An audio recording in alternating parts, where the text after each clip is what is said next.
이번 시간에는 안전운전 절차서와 지침서에 대해서 알아보도록 하겠습니다. 이 안전운전 절차서와 지침서는요, 공정안전보고서의 12가지 요소 중에서 세 번째에 들어가는 항목입니다.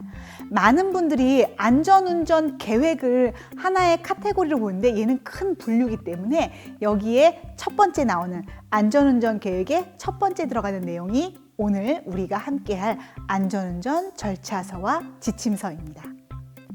자, 본격적으로 들어가기 전에 한 번 더 퀴즈를 해보겠습니다.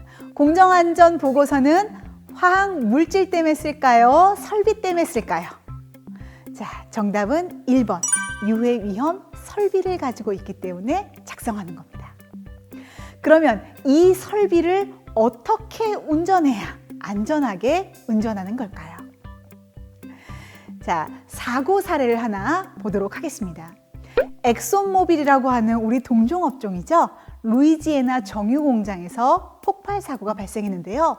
어떤 원인으로 사고가 발생했는지 한번 같이 보도록 하겠습니다.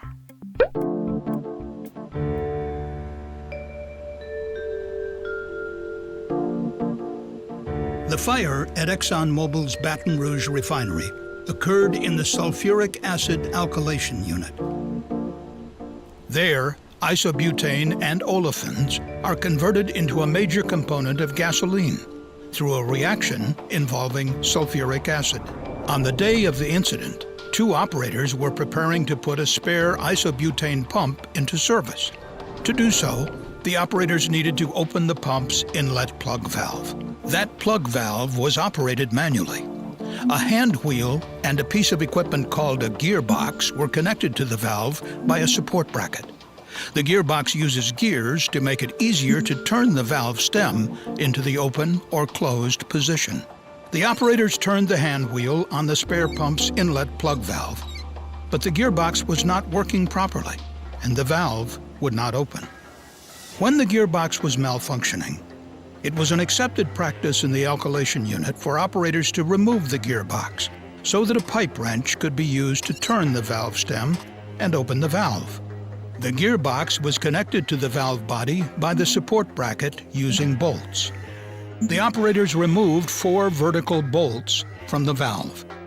But unknown to the operators, these bolts also secured a critical pressure-containing component of the valve known as the top cap. Approximately 3% of the numerous plug valves in the refinery's alkylation unit were designed so that the gearbox support bracket attached to the top cap. With this 30-plus-year-old design, removal of the gearbox support bracket can have catastrophic consequences. Approximately 97% of the valves were newer models with updated design that did not connect the gearbox support bracket to pressure-containing equipment, making it less likely to remove the incorrect bolts. With bolts removed from the top cap, one of the operators attempted to open the valve by rotating the valve stem with a pipe wrench, while the second operator stood by and observed. The valve immediately failed and came apart. Pressurized isobutane escaped from the valve, forming a flammable white vapor cloud. The two operators warned others in the area and directed them to evacuate. Approximately 2,000 pounds of isobutane released to the atmosphere. The vapor cloud likely found an energized welding machine roughly 70 feet away from the initial release and ignited. The resulting fire seriously injured 1 ExxonMobil employee and 3 contractors working in the area. Our investigation into the incident revealed that management at the ExxonMobil Baton Rouge refinery were accepting of operators in the alkylation unit removing malfunctioning plug valve gearboxes without adequate written procedures or training. The CSB also found that although refinery operators did receive training on hard-to-operate valves, the training did not specifically address how to remove an inoperable gearbox from the older plug valve model. 자, 이 사고 잘 보셨나요? 여러분, 목적은 같지만 형식이 다른 설비가 있습니다. 그러면 이 형식이 다른 설비에 관련돼서 절차서가 반드시 구분되어 있어야 될까요? 아니면 없어도 될까요? 만약에 절차서가 있다라고 하면 이 절차서는 반드시 교육이 이루어질까요? 아니면 그냥 셀프로 공부해도 괜찮을까요? 마지막에 교육을 받아도 잊었다면 여러분 어떻게 할까요? 반복하는 훈련을 통해서 내재화하는 게 필요할까요? 안 필요할까요? 이 사고는 같은 형식이 있지만 여러분 사용하는 방법에 따라서 사고가 발생할 수 있다는 걸 보여주고 있습니다. 형식이 다를 경우에 이렇게 인간이 착각하면 큰 사고로 이어질 수 있기 때문에 설비가 다르면 그에 맞는 절차서가 다시 만들어져야 됩니다. 그리고 이 다시 만들어진 절차서는 교육 훈련을 실시해야 되고요. 인간이 착각하지 않도록 계속 반복적으로 연습해야 됩니다. 자, 우리가 얘기하는 이 절차서는 이런 내용들이 모두 반영되어 있어야 됩니다. 공정 운전 중에 발생할 수 있는 모든 사고에 대해서 운전자가 안전하게 이 설비를 가동할 수 있도록 모든 내용들이 이 절차서와 지침서에 반영이 되어 있어야 됩니다. 그런데 안타깝게도 이 절차서와 지침서에 관련되는 내용들이 조금씩 단어가 좀 다르게 되어 있는데요. 산업안전보건법에서는 안전운전 지침서로 표현됐고요. 그 다음에 우리가 알고 있는 공정안전보고서의 고시에서는 안전운전 지침과 절차로 나와 있고요. 코샤 가이드라고 하는 우리 참고서에는 안전운전 절차서로 표현됐습니다. 이 세 가지는 모두 다 이 설비를 안전하게 운전하기 위한 안전운전과 중요한 사항을 넣었다고 보시면 되겠습니다. 자, 절차서가 왜 중요한지 한번 확인을 해보도록 하겠습니다. 공정안전보고서는 유해위험 설비를 취급할 때 이런 유해위험 설비 때문에 작성하고 제출한다고 말씀을 드렸습니다. 그러면 이 유해위험 설비로부터 화재 폭발 누출이 발생할 수 있는 가장 위험한 시기는 언제일까요? 네, 처음에 이 설비를 가동할 때와 이 설비를 끌 때, 그리고 운전 조건이 명확하지 않을 때, 이럴 때 사고의 위험이 가장 높습니다. 자, 안타깝게도 2005년도에 BP 텍사스에서 스타트업을 하는 도중에 큰 사고가 발생했습니다. 이 사고로 인해서 15명의 근로자가 사망을 했고요. 170여 명의 상해자가 발생을 했습니다. 이 사고가 무엇 때문이냐? 절차서에 관련되는 문제가 조금 컸습니다. 잘못된 운전 절차서가 이런 큰 사고를 일으킨 거죠. 조금 더 깊이 한번 보도록 하겠습니다. 이 사고는 2003년도에, 그러니까 사고가 발생하기 2년 전에 릴리프 밸브의 전격 용량을 조금 바꿨습니다. 그런데 이 바꾼 전격 용량이 절차서에 반영이 안 되어 있던 거죠. 그러다가 사고가 발생할 즈음에 주간 분무반장께서 1시간 늦게 현장에 도착하게 됩니다. 스타트업을 하는 그 중요한 시기에 1시간 늦게 도착하는 바람에 인수인계가 제대로 되지 않았던 거죠. 그리고 총감독, 특히 교육훈련까지 하는 이런 총감독자는 실제로 이 사고의 중류기가 가동을 하는지조차도 모르고 있었습니다. 사고가 발생하는 그 당일 2시간 전에 근무반장은 또 현장을 이탈했으며 그 다음에 이 현장을 관리하는 책임자가 누구인지 분명치 않게 되었습니다. 12시 40분에 증기가 발생했고요. 그러니까 1시 15분에 이 증기와 액체가 스택을 통해서 분출하게 되는 사고가 발생하게 됩니다.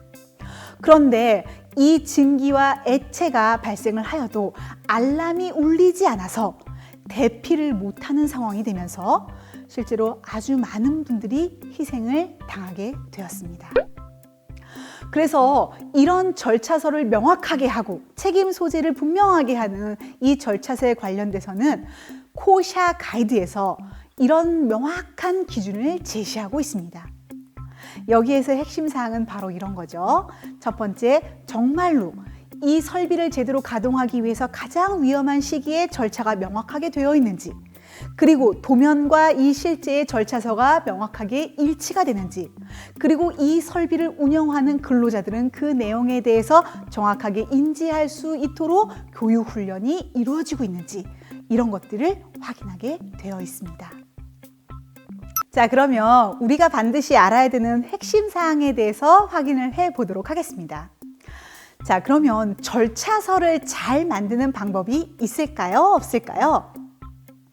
네, 절차서를 잘 만드는 방법이 있습니다. 자, 이게 바로 작업 위험성 평가. 이제 이때 실시해야 될 사항이 왔습니다.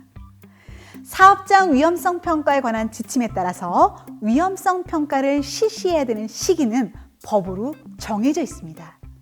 특히 정기평가 혹은 최초평가 이런 거 이외에 수시평가가 있는데 수시평가의 내용을 한 번 더 확인해 보도록 하겠습니다. 수시평가는 이런 사항이 있으면 실시해야 됩니다. 첫 번째, 사업장 건설물을 설치, 이전, 변경 또는 해체 시. 두 번째, 기계, 기구, 설비, 원재료 등의 신규 도입 또는 변경 시. 세 번째, 건설물의 기계, 기구, 설비 등의 정비 또는 보수 작업 시. 네 번째, 작업 방법 또는 작업 절차의 신규 도입 또는 변경 시. 다섯 번째, 중대 산업사고 또는 산업재해, 휴업일수가 발생하는 산업재해 발생 시에 우리는 법에 따라서 위험성 평가를 실시해야 합니다. 그럼 우리가 절차서를 만들 때 어느 시기에 위험성 평가를 하면 될까요? 작업 방법, 작업 절차가 신규 도입되거나 변경될 때 우리는 위험성 평가를 통해서 절차서를 업데이트할 수 있습니다.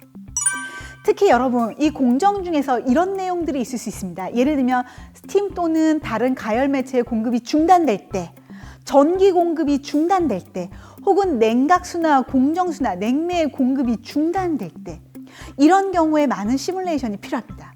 이런 경우를 하나하나 확인을 해서 우리 절차서에 어떤 순서로 누가 어떤 밸브를 조작하느냐, 이런 것들을 우리 작업자가 함께 참여해서 작업 위험성 평가를 실시하고 그 다음에 그 내용을 절차서에 반영한다라고 하면 우리의 절차서가 아주 내실 있게 만들어질 수 있습니다.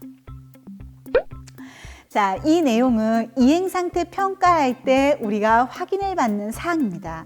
우리의 안전운전 절차서가 법은 물론이고 고시는 물론이고 공단에 있는 기술 지침을 참조해서 작성되었는가라고 하는 학문이 있는데요. 여러분, 이 내용은 저희가 아까 서두에서 말씀드린 것처럼 우리 회사는 이 내용을 모두 반영해서 절차서를 마련하고 있습니다. 그 다음에 이제 중요한 게 빨간색으로 표시된 운전 절차서, 특히 최초의 시운전, 정상운전, 비상시운전, 그 다음에 운전 중에 비상 정지할 때, 정지 후에 재가동할 때, 혹은 운전 범위를 벗어날 때, 이런 사항이 가장 중요한 사항입니다. 그래서 이런 가장 중요한 사항에 대해서는 반드시 절차서에 이런 내용들이 담아져 있어야 되고요. 누가 무엇을 어떻게 하는지, 이 책임에 관련되는 범위에 관련되는 내용들도 반드시 있어야 하겠습니다. 그 다음에 이 바이패스 절차. 이 바이패스 절차는 우리의 설비를 임의로 조정하는 거기 때문에 아주 중요한 사항이라고 말씀드렸습니다. 이 바이패스 절차는 우리 절차서에 따라서 반드시 준수되어야 되고요. 준수가 안 되었다라고 하면 자체 검사나 다른 시스템 점검을 통해서 왜 안 되었는지 확인을 하시고 우리의 기준을 준수하셔야 합니다. 안전운전 절차서와 지침서에 대해서 이해가 되셨나요? 다음에는 설비 점검 및 유지 계획에 대해서 알아보도록 하겠습니다.